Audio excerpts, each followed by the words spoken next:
বন্ধুরা, আজকে একটা নতুন গল্প নিয়ে আসলাম তোমাদের মাঝে। এটা সত্য এবং বাস্তব জীবনের ঘটনা। শেষ পর্যন্ত শোনার অনুরোধ রইল। শুনলে তোমার মধু চলে আসবে। দেরি না করে চলো শুরু করা যাক। আজ থেকে কিছু বছর আগের ঘটনা, যখন আমার 17 বছর বয়স ছিল। বাড়িতে আমার মা এবং আমি ছাড়া দাদু দিদা থাকত। বাবা কাজের জন্য বাইরে থাকত। 15 দিন পর একবার বাড়িতে আসত। মায়ের বয়স ছিল 37 বছর। নাম কামিনী। অনেক কম বয়সে মা আমাকে জন্ম দিয়েছিল। আমি ছোট থেকে ওসব ব্যাপারে সবকিছু জানতাম। ছোটবেলায় লুকিয়ে লুকিয়ে অনেকবার বাবা মায়ের দেখেছি। কাজের সময় বাবা মাকে সম্পূর্ণ দিত। ফলে মায়ের সুখের প্রতিটি কণা আমি দেখে নিয়েছি। আমার মা দেখতে ছিল নায়িকা দীপিকার মতো সুন্দর। আমার মায়ের প্রতিটা সৌন্দর্য দেখে যে কোনো মানুষের ইচ্ছা হবে। গ্রামের মেয়েদের বেশিরভাগই ভেতর কালো হয়, কিন্তু মায়ের ছিল একেবারে সাদা, গোলাপি এবং পুরো পরিষ্কার। এখন তো আর বাড়ি এসে বাবা মাকে দিই না। বাড়ি এসে একদিনের জন্য থেকে পরের দিনই চলে যায়। ফলে মায়ের ইচ্ছা দিন দিন বাড়তে থাকে। আর এদিকে মাকে সেবা করার জন্য আমার মন অস্থির হয়ে উঠতে থাকে। বাড়িতে মা বেশিরভাগ শাড়ি পরে থাকত। আমার এমন গল্প করতে খুব ভালো লাগে। অনেকবার গল্প পড়ে মাকে স্বপ্নে দেখেছি। মায়ের কথা ভেবে দিন কাটতে থাকে। হঠাৎ একদিন মায়ের পেটের যন্ত্রণা শুরু হলো এবং আমাকে ডাক্তারের কাছে নিয়ে যেতে ধরা পড়ল যে মায়ের ঠিক ওখানে একটা সিস্ট হয়েছে, অপারেশন করাতে হবে। এটা শুনে আমার খুব দুঃখ হয়েছিল। ভেবে নিয়েছিলাম যে মাকে সেবা করার আশা আমার আর পূরণ হবে না। বাবা ভালো গাইনোকোলজিস্টের সাথে আলোচনা করে মাকে অপারেশনের জন্য ভর্তি করল। অপারেশন করতে যেতে মায়ের ওখানে কিছু অংশ কেটে বাদ দিতে হলো, যার ফলে মা আর কোনোদিনও সন্তানের জন্ম দিতে পারবে না। এটা শুনে বাবা একটু দুঃখ পেলেও এটাই সত্য। তাকে মেনে নিতে হলো। মা কিছুটা সুস্থ হয়ে যেতেই মাকে বাড়িতে নিয়ে চলে আসা হলো। বাড়িতে এসে মা অল টাইম রেস্টে থাকত এবং মায়ের সুস্থ হতে হতে প্রায় একটা বছর কেটে গেল। এদিকে আমার মন থেকে মাকে সেবা করার ইচ্ছা সম্পূর্ণ চলে গেছে। আর মাকে নিয়ে কিছু ভাবি না। আমার বয়স 18 হয়ে গেছে। কলেজে উঠেছি। অনেক গার্লফ্রেন্ড জুটেছে। তাদের অনেকের সাথে অনেক কিছুই করেছি। এখন 2025 সাল। মা এখন পুরো সুস্থ হয়ে গেছে। মা গ্রাউন্ড ফ্লোরে রুমে থাকে আর আমি ফার্স্ট ফ্লোরে একটা রুমে থাকি। অপারেশনের পর থেকে মা বাড়িতে নাইটি পরে থাকতো সব সময়। এখন মায়ের সাথে বাড়িতে খুব নর্মাল ভাবে থাকি। নর্মাল ভাবে কথা বলি এবং মায়ের দিকে কোনো খারাপ নজরে তাকাই না। এভাবে কিছু সপ্তাহ কাটতে থাকে। হঠাৎ একদিন রাত 12টায় পেচ্ছাপ করার জন্য নিচে আসি। আমাদের বাড়িতে একটা বাথরুম ছিল যেটা গ্রাউন্ড ফ্লোরে ছিল। নিচে এসে দেখি মায়ের রুমে এখনো লাইট জ্বলছে। আমি হয়তো ভাবলাম মায়ের কিছু শরীর খারাপ করেছে, তাই এখনো জেগে আছে। তাই দরজায় টোকা দিলাম, কিন্তু মায়ের কোনো সাড়া পেলাম না। তারপর আমি জানলার কাছে আসলাম। জানালা একটা ছোট ফাঁকা আছে। জানলার ফাঁকে চোখ রাখতে আমার গায়ে কাঁটা দিয়ে উঠল। আমার মা বিছানার উপর সম্পূর্ণ হয়ে বসে আছে। কানে হেডফোন, মোবাইলে কি দেখছে। এক হাত দিয়ে মালিশ করছে, আরেক হাত দিয়ে একটা সাথে তোরে খাচ্ছে। গ্রীষ্মকাল হয়, রুমে ফ্যান চলছিল এবং কানে হেডফোন থাকায় আমি বাইরে থেকে ডাকতেও মা শুনতে পাইনি। অপারেশনের পর মায়ের কেমন যেন এক সাইড ছোট হয়ে গেছে। অপারেশনের কাটা দাগ দেখা যাচ্ছে আর তার পাশে কেমন যেন জঙ্গলের মতো মনে হচ্ছে। হয়তো বাবা এখন আর মায়ের সেবা করে না, তাই যত্ন নেওয়া হয়নি মাকে। এই অবস্থায় দেখে আমার ইচ্ছা অনেক দিন পর আবার জেগে উঠল। তারপর আমি সোজা তো যেতে চলে গেলাম। তো যেতে গিয়ে মায়ের কথা ভেবে মনের ইচ্ছেগুলো পূরণ করলাম। অনেকদিন পর মাকে ভেবে হাত শান্তি পেলাম। শরীর খুব ক্লান্ত লাগছিল, তাই আমার রুমে গিয়ে শুয়ে পড়লাম। শুয়ে পড়তে কখন যে ঘুমিয়ে গেছি বুঝতে পারলাম না। পরের দিন সকালে ঘুম থেকে উঠলাম। ঘুম থেকে উঠে গত রাতের ঘটনার কথা মনে পড়তেই গা কাটা দিয়ে উঠল। বারবার মায়ের সম্পূর্ণ অবস্থা চোখের সামনে ভেসে উঠতে লাগল। কিন্তু আমি নিজেকে কন্ট্রোল করে বিছানা থেকে উঠে পড়লাম। বাথরুমে গিয়ে মুখ হাত ধুয়ে ফ্রেশ হয়ে ব্রেকফাস্ট করে নিলাম। তারপর মায়ের দিকে চোখ গেল, দেখলাম মা রুম থেকে বের হলো। মা আমাকে বলল, মা কি রে বাবু, ব্রেকফাস্ট হয়ে গেছে? হ্যাঁ মা, হয়ে গেছে। তুমিও তাড়াতাড়ি মুখ হাত ধুয়ে খেয়ে নাও। আচ্ছা ঠিক আছে। মা পরনে একটা নাইটি পরেছিল, কিন্তু আমার চোখ যেন অন্য কিছু দেখতে পাচ্ছিল। তারপর আমি কাউকে কিছু না বলে আমার রুমে চলে গেলাম। দিদা রান্না করে খাওয়ার রেডি করে দিতে খেয়ে দিয়ে আমি কলেজের জন্য বেরিয়ে গেলাম। আমি কলেজে গিয়েছি, কিন্তু মাথার মধ্যে শুধুই ঘুরপাক খাচ্ছে। কিভাবে মাকে সেবা করা যায়, কলেজে ব্রেক টাইমে ইন্টারনেট খুলে অনেক মা ও ছেলের গল্প এবং আইডিয়া পড়তে লাগলাম। হঠাৎ আমার মাথায় একটা বুদ্ধি এলো, মা তো এখনো বসি, বাবা মায়ের মধ্যে এখন কিছু হয় না, তাই মা সেবা নেওয়ার জন্য অস্থির হয়ে ওঠে। তাই তো সেদিন কষ্ট করে একা একা শাখা ছিল। এখন আমার কাজ হলো ছেলে মায়ের সেবা করতে পারে, সেটা আমাকে যা হোক করে জানাতে হবে। তাই আমি একটা প্ল্যান করলাম। প্ল্যানটা হলো মায়ের ফোনটা নিয়ে ইউটিউবে মা ও ছেলের গল্প লিখে সার্চ করে ভিডিও দেখবে এবং পরে যখন বায়ু খুলবে ওই ভিডিওগুলো দেখতে পাবে। এসব আরও অনেক কথা চিন্তা করতে করতে কথা দিয়ে কলেজ শেষ হয়ে গেল। কলেজ থেকে বাড়ি ফিরে দেখি মা বারান্দায় চেয়ারে বসে বসে ফল খাচ্ছে। আমি রুমে গিয়ে ড্রেস চেঞ্জ করে ফ্রেশ হয়ে নিচে এলাম এবং দিদা খেতে দিল। খেতে খেতে মায়ের সাথে গল্প করছিলাম, আর বারবার আমার চোখগুলো যাচ্ছিল মায়ের ওই দিকে। মা নাইটি পরেছিল। খাওয়া শেষ করে আমি ওখান থেকে চলে আসলাম এবং মায়ের রুমে লুকিয়ে লুকিয়ে ঢুকে মায়ের ফোনটা নিয়ে প্ল্যান মতো ইউটিউবে সার্চ করলাম। তারপর ফোনটা যেখানে ছিল সেখানে রেখে দিয়ে আমার রুমে চলে এলাম। ধীরে ধীরে আমার মধ্যে আনন্দ বাড়তে থাকল। কখন মা ওইগুলো দেখবে এবং কখন ফলাফল পাবে সেই আশায় বসেছিলাম। দেখতে দেখতে সন্ধ্যা হয়ে রাত হয়ে গেল। আমি ঘুমিয়ে পড়লাম। ওই দিন আর রাতের বেলা উঠিনি। একবারে পরের দিন সকালবেলা ঘুম ভাঙল। ঘুম থেকে উঠতে একটু দেরি হয়ে গিয়েছে। ফ্রেশ হয়ে নিচে এসে দেখলাম মা আমার আগে উঠে রেডি হয়ে পড়েছে।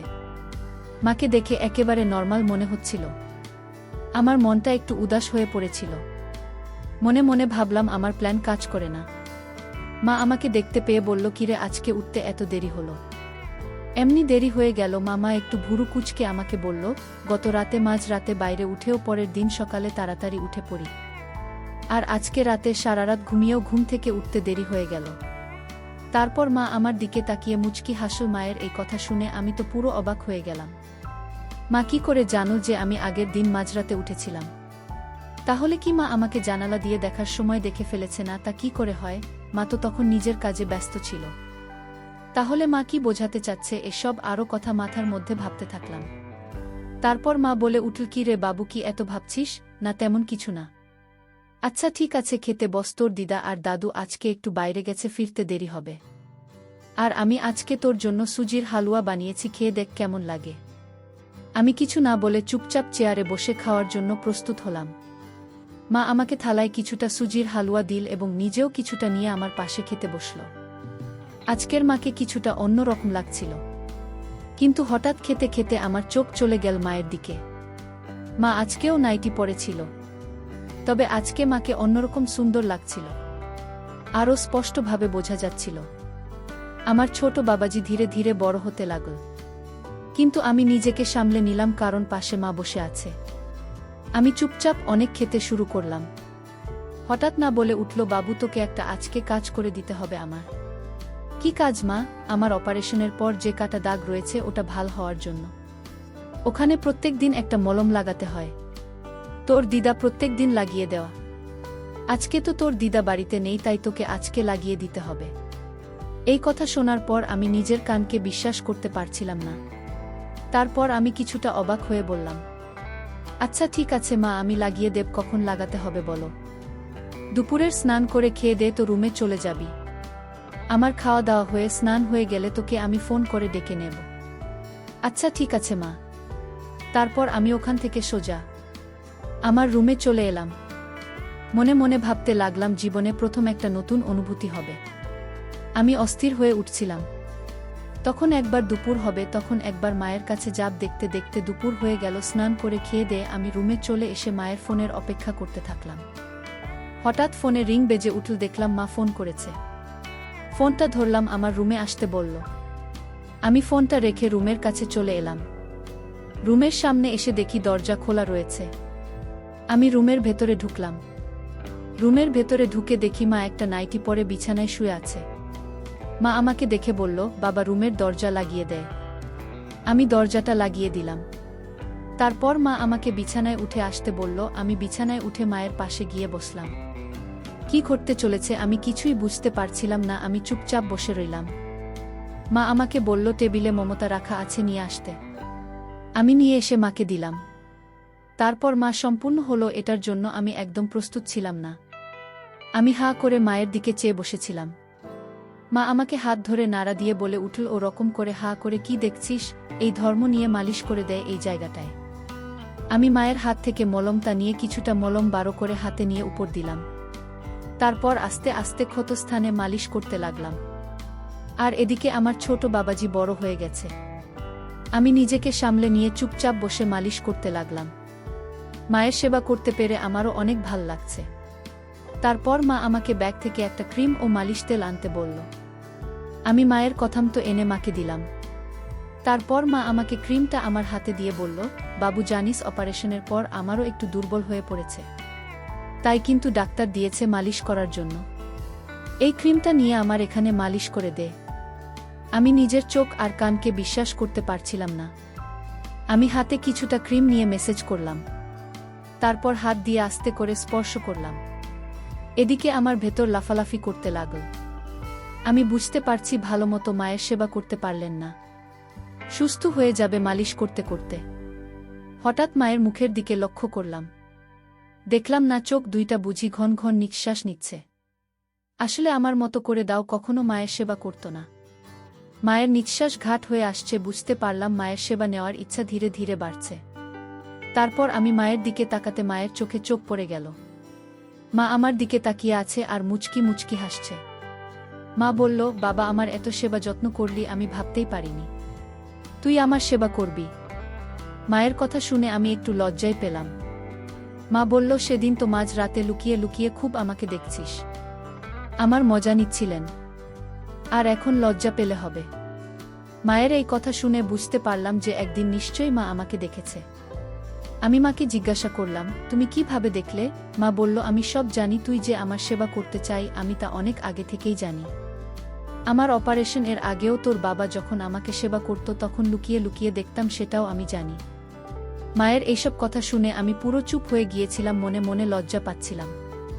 তারপর মা আমাকে বলল, এর আগে কতজনের সেবা করেছিস? 2 জন বান্ধবীকে। আমি মাকে সত্যি কথাটাই বললাম। মাদক পেয়ে বলল, পোড়া কপাল, আমার অপারেশনটা যদি না হতো আমার ছেলে তার জীবনের প্রথম সেবা তার নিজের মায়ের সাথেই করতে। সত্যি মা, তোমাকে সেবা দেওয়ার ইচ্ছা আমার অনেক দিন থেকেই ছিল।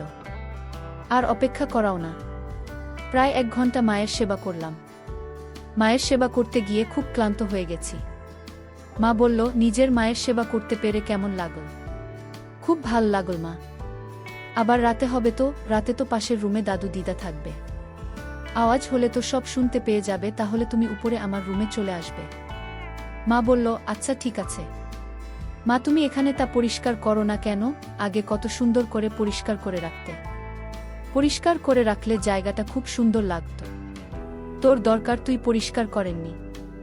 আচ্ছা ঠিক আছে, পরে একদিন পরিষ্কার করে দিব। মা বলল, দাঁড়া, আমি দলের থেকে আসি, খুব জোরে কিছু পেয়েছে। মা ফ্রেশ হয়ে বেরিয়ে আসতে আমিও বাথরুমে গিয়ে ফ্রেশ হয়ে নিলাম। দেখতে দেখতে সন্ধে হয়ে গেল, দাদু দিদাও বাড়িতে চলে এলো। ওই দিন রাতেও আমি মায়ের খুব সেবা করেছিলাম। এরপর থেকে প্রত্যেক দিন রাতে আমার রুমেতে মায়ের সেবা করি। এইভাবে মায়ের সেবা করার ফলে মায়ের সাথে আমার সম্পর্ক ঘনিষ্ঠ হয়ে গেল। এইভাবে 1 সপ্তাহ লাগাতার। এরপর কিভাবে ওখানে ময়লা পরিষ্কার করা যায় পরিকল্পনা করলাম। পরের দিনটা ছিল ছুটির দিন, রবিবার। সকালবেলা ঘুম থেকে উঠে ফ্রেশ হয়ে নিচে এসে দেখি মা আগে থেকে আমার জন্য ব্রেকফাস্ট নিয়ে অপেক্ষা করছে। আমাকে দেখতে পেয়ে মা আমাকে গুড মর্নিং বলল, আমিও গুড মর্নিং বললাম। তারপর খেতে বসলাম। খেতে খেতে মায়ের সাথে গল্প করতে লাগলাম। মা, তোমার জন্য আজকে একটা সারপ্রাইজ আছে। কি সারপ্রাইজ বলো না? সারপ্রাইজ যদি আগে থেকে বলে দিই সেটা আর সারপ্রাইজ থাকবে কি করে? আচ্ছা শোন, আমি খেয়ে দিয়ে বাজারের দিকে বেরোবো, কিছু জানার থাকলে বলে দিও। না, বাজারে ভালো লুব্রিক্যান্ট পেলে নিয়ে আসিস। আচ্ছা ঠিক আছে। তারপর আমি খেয়ে দিয়ে বাইক নিয়ে মার্কেটের দিকে চলে গেলাম। বাড়ি ফিরতে প্রায় দুপুর 11টা বেজে গেল। আমি তো আজকে আগে থেকে প্ল্যান করে রেখেছি মায়ের ওই ময়লাগুলো ভালো করে পরিষ্কার করে আজকে হেব্বি কাজ হবে। তাই খুব সুন্দর সুগন্ধযুক্ত একটা লুব্রিক্যান্ট নিয়ে এসেছি। বাড়িতে এসে দেখি মা গায়ে কাপড় জড়িয়ে টয়লেটের দিকে যাচ্ছে। মাকে দেখতে পেয়ে মাকে বললাম, মা, আজকে একসাথে স্নান করব। আচ্ছা ঠিক আছে, আমার খুব জোর টয়লেট পেয়েছে, টয়লেট করে তোকে দেখে নেব। আচ্ছা তুমি টয়লেট করতে যাও, কিন্তু জোটের দরজা খোলা রাখবে, আমি আসছি। ওরে আমার দুষ্টু ছেলের আচ্ছা ঠিক আছে, তাড়াতাড়ি। তারপর আমি বাবার শেভিং কিট আর সেভিং ক্রিমটা নিয়ে তথ্যের দিকে গেলাম। আমার হাতে সেভিং ক্রিম, আর সেদিন কি দেখে মা বুঝতে পেরে গিয়েছিল কি সারপ্রাইজ দিতে চলেছি। তারপর আমি গামছা দিয়ে মায়ের চোখ বেঁধে দিলাম আর বললাম, সব হয়ে যাওয়া পর্যন্ত চোখ বন্ধ রাখুন, পরে জাদু দেখাতো মায়ে। ঠিক আছে। মা বলল, এরকম ভালো কাজ তো করতে পারিস, তোর বাবা এমন ভালো কাজ করেনি। তুই সত্যি জাদু জানিস কি? যে বল মা, জাদুকর আমি নই সেটা তুমি। মা মুচকি হাসি। আমি মায়ের কষ্ট সইতে পারছিলাম না। এবার আমি মাকে জল ঢেলে স্নান করিয়ে গা মুছে দিলাম। আমি নিজেও স্নান করলাম। আমি গামছা নিয়ে গিয়েছিলাম, সেটা পরে নিলাম, আর মাকে একটা গামছা পরিয়ে দিয়ে আমার রুমে এনে আয়নার সামনে দাঁড় করালাম। মা নিজেকে আয়নায় দেখে অবাক।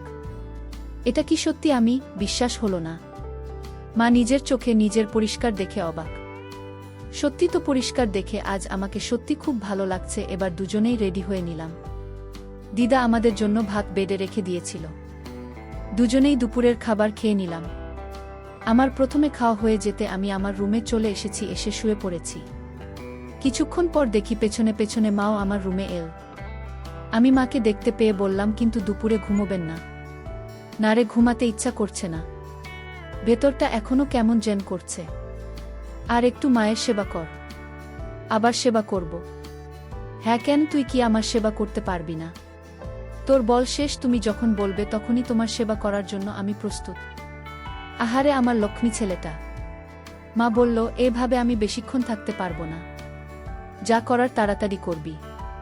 মায়ের সেবা করতে আমার অনেক কষ্ট হচ্ছিল, তবু মাকে সুস্থ করার জন্য মায়ের সেবা করে গেলাম। তারপর প্রায় 1 ঘন্টা পর ঘুমিয়ে পড়লাম। আমার ঘুম ভাঙল সন্ধে 6টায়। আমি ঘুম থেকে উঠে দেখি মা তখনও ঘুমাচ্ছে। মাকে ওই অবস্থায় ঘুমিয়ে থাকাতে পুরোপুরি মতো লাগছিল। আমি মাকে ডেকে ঘুম থেকে তুললাম। ঘুম থেকে উঠে মা ফ্রেশ হয়ে নিচে চলে গেল। আমিও ফ্রেশ হয়ে নিলাম। দুজনে ফ্রেশ হয়ে টিভি দেখতে বসলাম। দিদা আমাদের দুজনের জন্য চা করে নিয়ে এল। আর দিদা বলে গেল যে আজকে দুগ্ধ চা হবে না, বাড়িতে দুগ্ধ নেই। দাদু মার্কেটে গেছে দুগ্ধ আনতে। দিদা রান্নাঘরে চলে যেতে মাকে বললাম, বাড়িতে কত দুগ্ধ থাকতে। দিদা বলে, দুগ্ধ নাই। কেন যে এমন মিথ্যা কথা বলে? দেখলে কি হবে, আসলে কোথাও নেই। আচ্ছা, আমি ছোটবেলায় কতদিন খেয়েছি? অনেক দিন খেয়েছিস। আমার প্রচুর হতো, তুই খেয়ে শেষ করতে পারতিস না। তোর বাবাও খেত। আচ্ছা মা, এখন আর তোমার হবে না? না রে বাবু, একমাত্র প্রেগন্যান্সি হলে তারপরেই বাচ্চার জন্ম দিয়ে আসে। আমি তো আর কখনো বাচ্চার জন্ম দিতে পারবো না। আচ্ছা, এ ব্যাপারে কোনো গাইনোকোলজিস্টের সাথে কথা বললে কেমন হবে? হয়তো এমন কোনো পদ্ধতি থাকতে পারে যাতে প্রেগন্যান্সি না হয়েও আসবে। আচ্ছা, তুই দেখ তোর মায়ের কি করলে ভালো হবে, তুই জানিস। তখন থেকেই আমার মাথায় মায়ের খাওয়ার চিন্তা ঘুরছিল। আমি এই সম্পর্কিত অনেক ভিডিও ইউটিউবে দেখলাম। ইউটিউবে ভিডিও দেখে বুঝতে পারলাম যে প্রেগন্যান্সি ছাড়াও আসে একটা ওষুধের মাধ্যমে, তবে সেটা ডাক্তারের পরামর্শ নিয়ে খাওয়া ভালো। তাই আমি ঠিক করলাম যে কোনো একটা গাইনোকোলজিস্টের কাছে যাব। এসব আলোচনা করতে করতে অনেকটাই রাত হয়ে গিয়েছিল। সবাই খাওয়া দাওয়া করে আমি আমার রুমে চলে এলাম। মাও খাওয়া দাওয়া শেষ করে আমার রুমে চলে এলো, কারণ আমি আর মা এক রুমে ঘুমাই। যেদিন শুধু বাবা বাড়িতে আসে, ওই দিন মা নিজের রুমে ঘুমায় বাবার সাথে।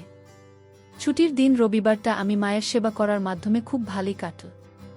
অপারেশনের পর প্রায় 2 বছর হয়ে গেল। এবার মায়ের বাইরে ঘুরতে যাওয়ার শখ হয়েছে। অপারেশনের পর থেকে এতদিন ঘরের মধ্যে বন্ধ ছিল, কোথাও বেরতো না। মা আমাকে বলেছিল যে আমার সাথে একদিন মার্কেটে যাবেন কেনাকাটা করতে। দিনটা ছিল বুধবার, পাবলিক হলিডে, কলেজে ছুটি ছিল। মাকে সকাল থেকে বলে রেখেছি যে বিকালের দিকে শুটিংয়ে যাব। বিকেলে 4টার সময় মা রেডি হয়ে গেল। আমিও রেডি হয়ে পড়লাম। দুজনে বেরিয়ে গেলাম মার্কেটের উদ্দেশ্যে। কাছে একটা বাস স্টপেজ থেকে বাস ধরার জন্য অপেক্ষা করতে থাকলাম। কিছুক্ষণ পর বাস আসলো। আমরা বাসে উঠলাম। বাসে প্রচণ্ড ভিড়, বসার জায়গা তো নেই, ঠিকভাবে দাঁড়ানোই যাচ্ছে না। মাকে দেখলাম অনেকেই ঘিরে রেখেছে। মা বেশ অস্বস্তিতে পড়ে গেছে। অবস্থা বেক্তিক দেখে আমি ঠেলে তুলে মায়ের পিছনে গিয়ে দাঁড়ালাম। তারপরে এক হাত দিয়ে যতটা সম্ভব মাকে সামনের দিক থেকে ঠেলা দিয়ে আমার দিকে আনার চেষ্টা করলাম। মা দেখল আমি ঢালের মতো দাঁড়িয়ে আছি। মা বলল, উফ বাবু তুই ছিলি কই? মা, চিন্তা নেই, আমি আছি। কিছুক্ষণ পর একটা সিট খালি হতে মাকে বললাম সেখানে বসতে। মা বলল, না, আমার ছেলে দাঁড়িয়ে থাকবে, আমি বসবো তা হবে না। বাবু তুমি বস, আমি তোর কোলে বসেই। যেহেতু আমরা মা ছেলে তাই কেউ আপত্তি করল না। আমি সিটে বসে পড়লাম। আমার কোলে বসে পড়ল। আমি হাত রাখার জায়গা পাচ্ছিলাম না। তাই মা বলল, বাবু হাত আমার সামনে রাখ। আমরা শহরে পৌঁছে গেলাম। একটা বড় শপিং মলে ঢুকলাম। মাকে দারুণ সুন্দর লাগছে দেখতে। আমরা প্রথমে একটা লেডিস কর্নার এ ঢুকলাম। দোকানের নারী সেলসম্যান দেখে এগিয়ে এল, বলল, স্যার কি চাই বলুন, এখানে সব রকমের জিনিস পাবেন বৌদির জন্য। আর বৌদি যা সুন্দরী সব কিছুতেই মানিয়ে যাবে। বুঝলাম আমাদের মা ছেলেকে স্বামী স্ত্রী ভেবেছে। মার দিকে তাকাতে দেখলাম মা লজ্জায় লাল হয়ে গেছে। আমি বললাম, আচ্ছা কিছু লেটেস্ট পোশাক দেখান তো। তখন সেলসম্যান, কিছুই পোশাক আনো, যেগুলো আসলে কিসের জন্য পরে আমি নিজেও বুঝি না। আমি বললাম, দিয়ে দিন। এবার মা বলল, খোকা কিছু গয়না পছন্দ হয়েছে কিন। মায়ের জন্য কিছু গয়না নিলাম। আমি এরপর মায়ের জন্য কোমরের বিছা, গলার হার, হাতের বালা কিনলাম। এরপর সব কেনাকাটা শেষে বাবার ডেবিট কার্ড থেকে পেমেন্ট করলাম। আমরা যখন ফিরল তখন সেই সেলসম্যান বলল, স্যার বৌদির জন্য যা যা নিলেন সব ট্রাই করে দেখবেন, কোনো সমস্যা হলে একদিনের মধ্যে চেঞ্জ করে নিতে পারবেন। এর পর আমরা কিছু খাওয়া দাওয়া করে বাড়ি ফেরার জন্য প্রস্তুত নিলাম। তখন প্রায় রাত 9টা বেজে গেছে। আমাদের বাড়িটা ছিল গ্রাম এলাকায়, তাই শহর থেকে গ্রামে যাওয়ার প্রায় সব বাস চলাচল বন্ধ হয়ে গিয়েছিল। তাই আমরা ঠিক করলাম আজকের রাতটা এই শহরের একটা হোটেলে রুম বুক করে থেকে যাব। তাই বাড়িতে দিদাকে ফোন করে জানিয়ে দিলাম আমরা আজকে ফিরব না। কাছের একটা সস্তা হোটেলে একটা রুম ভাড়া নিলাম। রুমে ঢুকে আমি পোশাক চেঞ্জ করে নিলাম। আমি দুজনের জন্য রাতের খাবার অর্ডার করে দিলাম। সারাদিন ঘুরে টুরে মা খুব তাড়ছিল, তাই আজকে বলে দিল আজকে আর কিছু হবে না। তাই রাতের খাবার খেয়ে দুজনে শুয়ে পড়লাম। মা, তোমাকে সেদিন বলেছিলাম যে তোমার কিছু পেলে আমি খাব, তার একটা উপায় আমি খুঁজে পেয়েছি। মা বলল, কি উপায় বল? এই শহরে একটা লেডি গাইনোকোলজিস্ট আছে, আমি উনার সাথে কথা বলেছি এই ব্যাপারে। উনি বলেছেন একটা ইনজেকশন দিতে হবে, আর কিছু ওষুধ আছে যাতে ওগুলো তৈরি হবে। আচ্ছা বাবু, তোর যেটা ইচ্ছা সেটাই হবে। আচ্ছা তাহলে কালকে ওই গাইনোকোলজিস্টের এক্সেন্টমেন্ট নিয়েই কালকে বাড়ি যাওয়ার পথে ওখানে হয়ে যাব। আচ্ছা ঠিক আছে। মায়ের সাথে কথোপকথন শেষ করে ঘুমিয়ে পড়লাম। পরের দিন সকালে ঘুম থেকে উঠে দুজনে রেডি হয়ে পড়লাম। হোটেল থেকে বেরিয়ে ওই গাইনোকোলজিস্টের চেম্বারের দিকে রওনা হলাম। বেলা 11টা নাগাদ চেম্বারে এসে পৌঁছলাম। রিসেপশনে একটা মহিলা ছিল। মহিলাটি একটা ফর্ম দিল। ফর্মটা আমি ফিল আপ করে দিলাম এবং ফর্মে স্বামীর জায়গায় আমি সই করে দিলাম। ফর্মটা সেই মহিলা রিসেপশনিস্টকে দিয়ে বাইরে ওয়েট করছিলাম। কিছুক্ষণ পর মায়ের নাম ডাকল। মা ভেতরে গেল এবং সাথে আমি ভেতরে যাব। সেই সময় গাইনোকোলজিস্ট মাকে জিজ্ঞাসা করল, সাথে এটা কি আপনার হাসব্যান্ড? মা কিছুটা লজ্জা পেয়ে মুচকি হেসে মাথা নেড়ে হ্যাঁ বলল। গাইনোকোলজিস্ট আমাকে ভেতরে আসার জন্য অনুমতি দিল। গাইনোকোলজিস্ট মাকে বেডে শুয়ে পড়ার জন্য বলল এবং আমাকে পাশে একটা চেয়ারে বসতে বলল। গাইনোকোলজিস্ট আমার হাতে একটা লোশন দিল এবং মায়ের ওখানে মালিশ করতে বলল যাতে খুব সহজে বোঝা যায় এবং ইনজেকশন দিতে সুবিধা হয়। কিছুক্ষণ পর গাইনোকোলজিস্ট ডক্টর একটা ইনজেকশন আনা আর মায়ের ওখানে গেঁথে দিল। মা তো ভয়ে চোখ বন্ধ করেছিল। তারপর কিছুক্ষণ রেস্ট নিয়ে মাকে উঠে নিতে বলল। তারপর গাইনোকোলজিস্ট আমাকে ডেকে বলল, চিন্তার কোনো কারণ নেই, 24 ঘন্টার মধ্যে কাজ হয়ে যাবে। একটা ওষুধ লিখে দিচ্ছি, যখনই প্রয়োজন হবে তার আগে ওষুধ খাইয়ে দেবেন। তারপর ওখান থেকে মাকে সাথে নিয়ে বাড়ি যাওয়ার উদ্দেশ্যে বেরিয়ে পড়লাম। বাড়ি ফিরতে প্রায় দুপুর হয়ে গিয়েছিল। দিদা আমাদের জন্য খাবার বানিয়ে রেখেছিল। বাড়িতে ফিরে স্নান টান করে মা আর আমি খেতে বসলাম। দিদা দাদু আমাদের দিকে খেতে দিয়ে স্নান করতে গেছে বাড়িতে। এখন আমি আর মা টেবিলে বসে খাচ্ছি। আমি মায়ের চেয়ার ঘেঁষে বসি। খাওয়া শেষ করে আমি আমার রুমে চলে গেলাম। কিছুক্ষণ পর মা ও আমার রুমে চলে এল। আচ্ছা আমি কি তোমার নাম ধরে তোমাকে ডাকতে পারি? হ্যাঁ বাবু, তুই আমার নাম ধরে ডাক, আমি তোকে স্বামী মনে করে উত্তর দেব। প্রায় 1 ঘন্টা মায়ের অনেক সেবা যত্ন করলাম। মায়ের সেবা করে ক্লান্ত হয়ে কখন যে ঘুমিয়ে পড়েছি টের পাইনি। মায়ের ডাকে ঘুম ভাঙল। ঘুম ভাঙে ঘড়িতে দেখি সন্ধে 6টা বেজে গেছে। দেখি মা আমার সামনে দাঁড়িয়ে আছে আর আমি এদিকে সম্পূর্ণ হয়ে আছি। আমি বিছানা থেকে উঠে বাথরুমে গিয়ে ফ্রেশ হয়ে আসলাম। আমি আমার রুমে এলাম, দেখি মা বিছানায় বসে আছি। মা আমাকে দেখতে পেয়ে বলল, স্বামী আমাকে কেমন লাগছে? তার মুখে স্বামী ডাক্তার শুনে খুব লজ্জা পেলাম। আমি কিছু বললাম না, চুপ করে থাকলাম। কামিনী উঠে এসে আমাকে ধরে বলল, দুপুরে তো মায়ের খুব সেবা করলে, আর এখন মায়ের কাছে লজ্জা পেলে হয়? ইস কি যে বলো না মা, আমি তো ঠিকই বলছি বাবা, আর কিছু সময় ওয়েট করো, আরও কিছু খেতে পারবে। আজকে রাত্রে আর সেবা করা লাগবে না, কালকে আশা করি সামনে এসে যাবে, তারপর আমি তোমাকে খাওয়াব, আর তুমি আমার সেবা করবে। আচ্ছা ঠিক আছে। তারপর মা নিচে রান্নাঘরে চলে গেল, আর আমি আমার রুমে বসে ফোন ঘাঁটছিলাম। রাতে খাওয়ার তৈরি হয়ে যেতে খাবার খেয়ে আমার রুমে শুয়ে পড়লাম। শুয়ে শুয়ে ভাবছি কালকে মায়ের পুরোপুরি সুস্থ হবে, কালকে খেতে পারবো। খুব আনন্দ হচ্ছে মনে মনে। এসব কথা মাথায় চিন্তা করতে করতে কখন যে ঘুমিয়ে পড়েছি টের পাইনি। মা ও তার রুমে গিয়ে ঘুমিয়ে পড়েছিল। ওই রাতে আর কিছু হয়নি।